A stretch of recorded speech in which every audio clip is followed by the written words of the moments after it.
mean, there's even since the last time we talked, there's been some big changes in Japan. It's amazing to see how quickly I guess it hasn't been quickly, but the shift from like the very staunch support for the pacifist kind of constitution Japan has, and now we're seeing really some big strides towards militarization, specifically geared towards China. How is this being received? Yeah, in general, among the Japanese public, this has been, a long time coming. The Japanese public, I think, in many ways, is ahead of the Japanese politicians in their thinking. Whether it's on Taiwan related issues or the threat that China poses to Japan and the region, or the importance of the U.S.-Japan alliance. In general, the public is well ahead of the politicians. It's the politicians who've been slow to really update the alliance and update Japan's national security policies. So what was it that made the change for the Japanese population, and why have the politicians been slow to react? Yeah, well, politicians, they have a lot of different reasons for, being cautious on China. As you know, many politicians, not only in Japan, but in other countries, the US as well, have done quite a lot of business with China. And so they're reluctant to anger China. So in some cases, those politicians here in Japan have been really slow to address those matters. Also, within Japan, there's a coalition government. It's a two-party government, the Liberal Democratic Party being the largest, but a smaller party that has historically been pro-China and close to China, called Komeito, or Clean Government Party. Being in the coalition, they've acted as a brake, like a foot brake on the Japanese government from pursuing a more robust security policy vis-a-vis China, or with regard to possibly amending or changing the post-war constitution.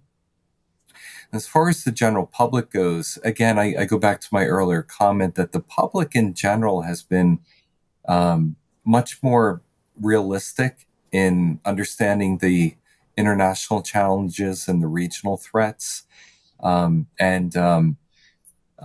If there was a shift in public opinion, I think it was the late Prime Minister Abe Shinzo, who really helped facilitate the modernization of the Japanese public thinking about Japan's role in the world and its need to contribute more to international security, as well as to deal with the threat that China is.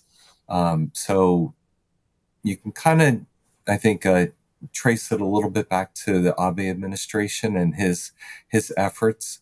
But I would argue that in general, the public is much more realistic than a lot of people give it credit for. So you mentioned Shinzo Abe, and do you think that his assassination was something that galvanized the public in this particular regard? I think it increased the despondency here. A lot of people, particularly those that I associate with, are very pessimistic about the future now. There's no leader or statesman who can fill Abe's shoes for probably quite a long time, maybe a whole generation. Whether that caused people to be more worried about the international situation, I don't know if there's a direct connection to that, but to become more pessimistic and worried about the future, I would think, that's very true. I mean, so in terms of the public shift towards China, I'm kind of thinking back to like 2012. So, oh my gosh, that was 11 years ago. There were those anti-Japanese protests in China. And it seemed like the Chinese Communist Party was kind of, whether pushing them or not, certainly was allowing them to happen and allowing them to get rather severe in terms of burning down Japanese businesses and burning Japanese cars and products and that sort of thing. And there was certainly a tension point with Japan at the time. Is that sort of thing what concerns the Japanese public, or are they concerned about a much more serious matter when it comes to invasion, or was this Senkaku Islands or Taiwan? Like what is it for the Japanese public that is the most worrying? Mm-hmm. Yeah, I think there are a lot of things. So you mentioned 2012. That was the time of the so-called nationalization of the Senkaku Islands by the then administration, the Noda administration. And I've written about that in some detail last year in September, which was the 10th anniversary of that. I interviewed the then Prime Minister, Mr. Noda, about that time and the actions that he took, as well as some of the other players, at that time, the former governor of Tokyo, Ishihara Shintaro, and quite a few other folks from that period. So your viewers can Google my name, Robert D. Eldridge, and Senkaku's nationalization to see that story in more detail. But 2 years before that, in 2010, around the same time in September, there was the incident when the Chinese fishing vessel purposely crashed into the Japanese Coast Guard vessels. And the government at the time, the Japanese government at the time, released the captain after initially, holding him. And that generated a lot of frustration among the public that it was essentially caving into China. And then 2 years later, you had the outburst and the protests in China. Daily, Chinese authorities, in particular the Coast Guard, the Chinese Coast Guard, send their ships into the waters around the Senkakus. Or they'll launch air intrusions into the air around Japan. So this past year, the number of intrusions was lower than in the past, but it's still in the multiple hundreds. There's frustration among the Japanese public about the amount of financial aid that was given to China throughout recent decades in the form of ODA, and that money was used not only to build up China, but also to essentially build up its economic capabilities, which would then overtake Japan's.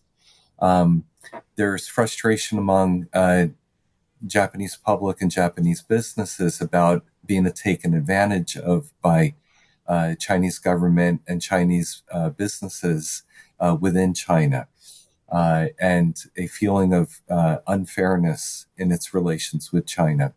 So there are a lot of factors that have been building or smoldering over the years that have gotten Japan to this point.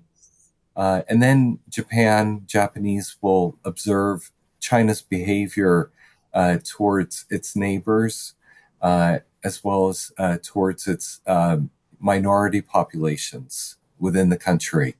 And so there's an expression here in Japan that today's Hong Kong will be tomorrow's Taiwan and the day after's Okinawa. And so more and more people in Japan are want to be able to stand up to China. So the Japanese people think a real risk that China would actually invade and take over part of Japan, Okinawa.